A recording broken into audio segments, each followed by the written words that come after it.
கொடுக்கிறார் என்றால் அவன் வாழ்வதற்காக அல்ல, உன் தலைமுறை வாழ்வதற்காக. என் அன்பு தேவ பிள்ளையே, வேதம் சொல்லுகிற வார்த்தையை பாருங்க.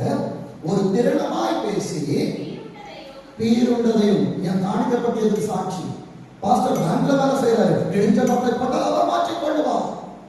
என் அன்பு தேவ பிள்ளைய, உன் பிள்ளையோட ஃபீஸை கொண்டு போய் ஃபீஸ் கவுண்டர்ல இடிஞ்ச நோட்டை கொண்டு போய் கொடுப்பீங்களா? ஏன் செய்ய மாட்டோம்? ஸ்டேட்டஸ் இடிக்குது இல்ல? அப்ப ஆண்டவருக்கு ஒரு தகுதி இல்லையா?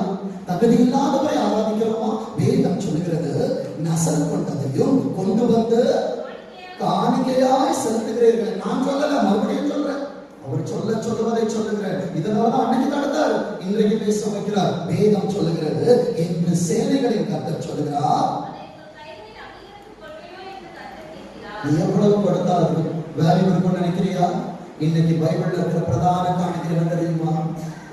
ஒரு ஏழை விதவை.